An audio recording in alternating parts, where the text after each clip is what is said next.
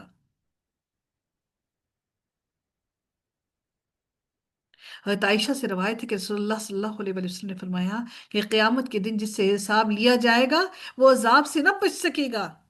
اس پر حضرت عائشہ نے سوال کیا: کیا قرآن ایک پاک میں اللہ تعالیٰ نے یہ ارشاد نہیں فرمایا کہ فَسَوْفَ يُحَاسَبُ حِسَابًا يَسِيرًا؟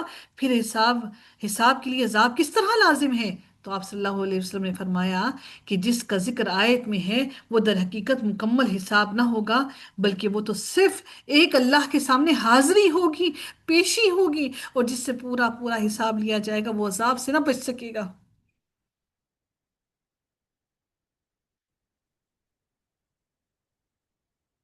اگر اللہ تعالیٰ ہم پر ہمارا حساب لینا شروع ہو گیا تو ہم کس کس چیز کا حساب دیں گے؟ وہ چونٹی جو میرے پاؤں کے نیچے آ کر مر گئی، وہ جو ہم نے کسی کی غیبت کر دی، وہ جس کو ہم نے دلوں میں برا برا بھلا کہتے رہے، وہ جس کی بات پر ہمارا دل غمگین ہوا اور ہم اس کے لیے پتہ نہیں پیچھے کیا کیا بولتے رہے، بڑبڑاتے رہے، وہ جو ہم نے کسی کی حق تلفی کر لی، وہ جو ہم نے اپنے فرائض کو انجام دینے میں کوتاہی کر دی، وہ بچپن سے لے کر بڑھاپے تک، مرنے دم تک جو جو غلطیاں کوتاہیاں ہو گئی، ان میں سے اگر کسی ایک پر بھی میرے رب نے ہمیں پکڑ لیا تو ہم کسی ایک پر بھی جواب دینے کے قابل نہیں۔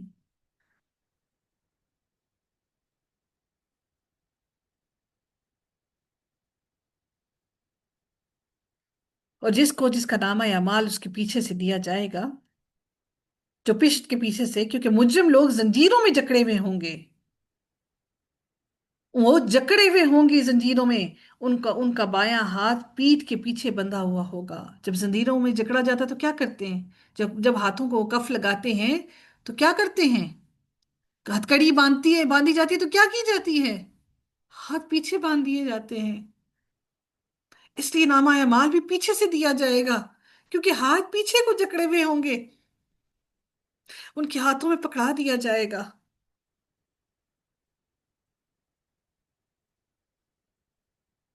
کیوں؟ انہ کان فی اہلہ مسرورا۔ ہلاکت ہے ایسے شخص کے لیے جو اپنے اہل و عیال میں خوش و خرم رہا، اس کی آنکھیں نم نہ ہوئیں آخرت کی فکر سے، اللہ تعالیٰ سے وہ غافل رہا، وہ فکر میں نہ لگا رہا، اس کے دل میں کوئی خوف مبتلا نہ ہوا، جو اپنے اہل و عیال میں خوش و خرم رہا، مزے کرتا رہا، پارٹیز میں جاتا رہا، انجوائے کرتا رہا۔ آج فرصت کا وقت ہے، جب حاضری کا وقت ہوگا تو ہم کچھ نہیں کر سکیں گے۔ آج کا لمحہ، آج کا وقت ہے کہ اپنی آخرت کو سنوار لیں۔ اللہ تعالیٰ نے فرما دیا کہ اللہ تعالیٰ، تمہیں کیا لگتا ہے کہ تم لوٹ کر اللہ کی طرف نہیں جاؤ گے؟ یہ سوچ کر تم عمل نہیں کرتے تھے۔ اللہ رب العزت نے، اللہ تعالیٰ نے واضح الفاظ میں فرما دیا: کیوں نہیں، میں تو تمہاری ہر ہر لمحے کو بخوبی دیکھ رہا تھا۔ فلا اقسم بالشفق، پھر میں قسم کھاتا ہوں شفق کی، وہ سرخی کی جو کہ شام کے وقت آتی ہے، وہ جو آسمان پہ چھا جاتی ہے، میں قسم کھاتا ہوں سرخی کی۔ واللیل وما وسق، پھر اللہ تعالیٰ اس رات کی قسم کھاتے ہیں، اس رات کی جو سمٹ آتی ہے، جو اور اس رات کی رات کی اور ان چیزوں کی جن کو رات سمیٹ لیتی ہے۔ اور پھر اللہ تعالیٰ فرماتے ہیں والقمر اذا اتسق، اور پھر اللہ تعالیٰ قسم اٹھاتے ہیں چاند کی، اور چاند کی جب وہ پورا ہو جائے، اور اللہ تعالیٰ قسم اٹھاتے ہیں چاند کی جب وہ پورا ہو جائے، لَتَرْكَبُنَّ طَبَقًا عَن طَبَقٍ، کہ تم کو ایک حالت سے دوسری حالت میں پہنچنا ہے، اس دنیا کی زندگی سے دوسری حالت میں تمہیں پہنچنا ہے۔ فَمَا لَهُمْ لَا يُؤْمِنُونَ، تو ان لوگوں کو کیا ہوا کہ ایمان نہیں لاتے؟ اللہ نے قسمیں اٹھا اٹھا کر کہا کہ تمہیں اس دنیا سے کوچ کر کے جانا ہے، پھر کیا ہے کہ تم ایمان نہیں لاتے اور تم نہیں مانتے اس بات کو اور تم اپنے عمل کو نہیں بدلتے؟ فَإِذَا قُرِئَ فَإِذَا قُرِئَ عَلَيْهِمُ الْقُرْآنُ لَا يَسْجُدُونَ، اور جب ان کے سامنے قرآن پڑھا جاتا ہے تو وہ نہیں جھکتے، ان کے دل خشیت میں نہیں گڑ گڑاتے، ان کی نگاہیں، ان کی آنکھیں پلکیں نہیں چھپکتی آنسوؤں سے، اتنے سخت دل ہیں کہ جب قرآن کی تلاوت ہوتی ہے تو ان کے رونگٹے کھڑے نہیں ہوتے، وہ اپنے گناہوں کو یاد کر کے پشیمان نہیں ہوتے، ان کے سر ندامت سے جھکتے نہیں ہیں، جسم کا ایک ایک حصہ سجدہ کرنے کے لیے نیچے کیوں نہیں گرتا؟ جب ان کے سامنے قرآن پڑھا جاتا ہے تو وہ نہیں جھکتے۔ ہم کیسے کہہ سکتے ہیں کہ یہ قرآن صرف اللہ نے مشرکین کے لیے بھیجا، یہ صرف مکہ اور کافروں کے لیے، مکہ کے لوگوں کے لیے اور کافروں کے لیے بھیجا؟ کیا میرے رب نے مجھے اور آپ کو حکم نہیں دیا فَإِذَا قُرِئَ عَلَيْهِمُ الْقُرْآنُ لَا يَسْجُدُونَ بَلِ الَّذِينَ كَفَرُوا يُكَذِّبُونَ، بلکہ یہ وہ لوگ ہیں جو کافر ہیں، جھٹلاتے ہیں، انکار کرنے والے ہیں، جھٹلاتے ہیں، اللہ تعالیٰ کی باتوں کو جھٹلاتے ہیں، یوم جزا کو جھٹلاتے ہیں، اللہ رب العزت کے تمام احکامات کو جھٹلاتے ہیں۔ اے بنی نو انسان، تم ایک مرتبے سے دوسرے مرتبے پر، ایک حالت سے دوسری حالت پر چڑھتے چلے جاؤ گے۔ یعنی انسان اپنی ابتدا تخلیق سے انتہا تک کسی وقت ایک حالت پر نہیں رہتا، بلکہ اس کے وجود میں مسلسل تبدیلی آتی ہے۔ انسان یہاں سے یہ دیکھ لے کہ بچہ پیدا ہوتا ہے، پھر جوانی میں چڑھتا ہے، جوانی سے بڑھاپے میں، اور بڑھاپے سے مرتا ہے۔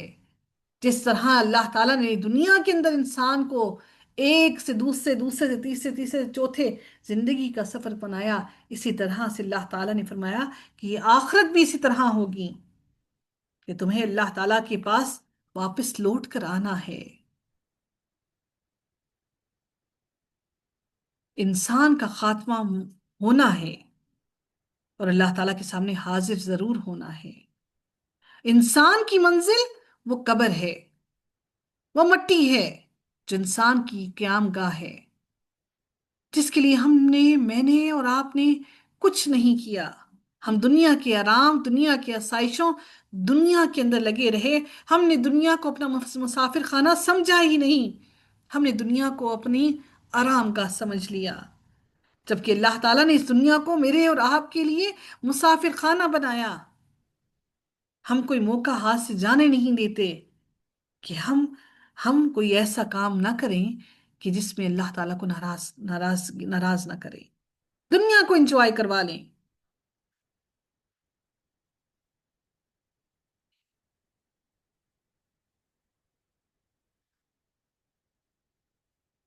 یہاں پر لَتَرْكَبُنَّ کے اندر اللہ تعالیٰ نے تمام انسانوں کو خطاب کیا ہے، اس میں نہ مسلمان نہ کافر کوئی نہیں، بلکہ اللہ تعالیٰ نے سارے کے سارے مسلمانوں کو خطاب کر کے کہا کہ تمہیں واپس لوٹ کر آنا ہے، تمہیں ایک جگہ سے تمہیں دوسری طرف لوٹ کر آنا ہے، تمہیں ایک پہلو سے دوسرے پہلو کی طرف لوٹ کر جانا ہے۔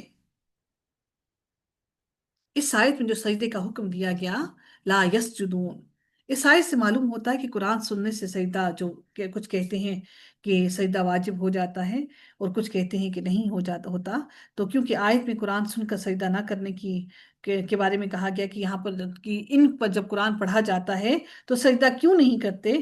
بہرحال یہاں پر مختلف رائے دی جاتی ہے۔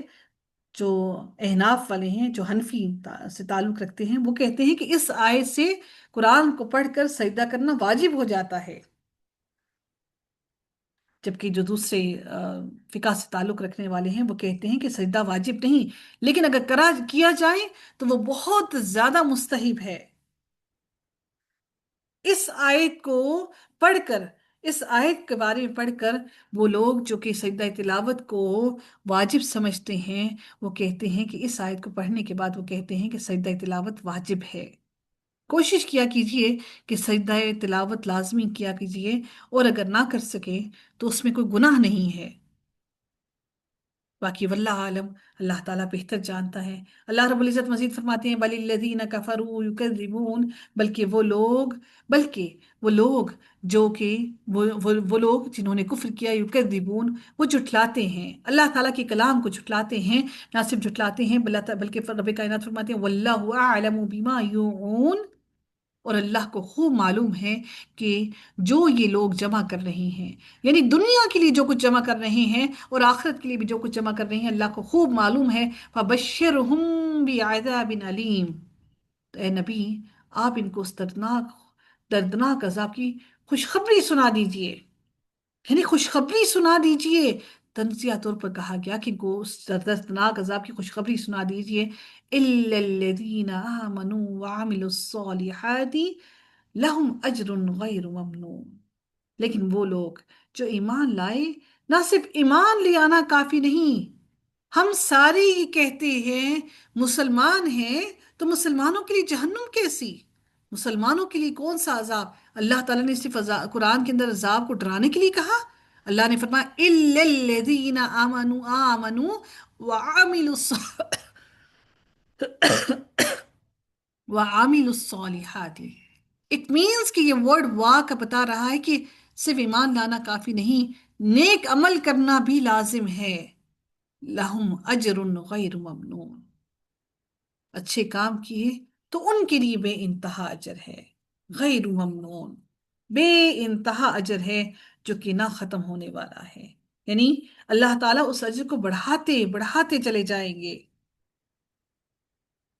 یعنی یہ جو لوگ ہیں جو اپنے سینوں میں چھپائے رکھے ہیں، جو عداوت، جو کفر، جو بھی دلوں میں چھپائے بیٹھے ہیں، اللہ تعالیٰ ان کی ہر ہر چیز سے بخوبی واقف ہے۔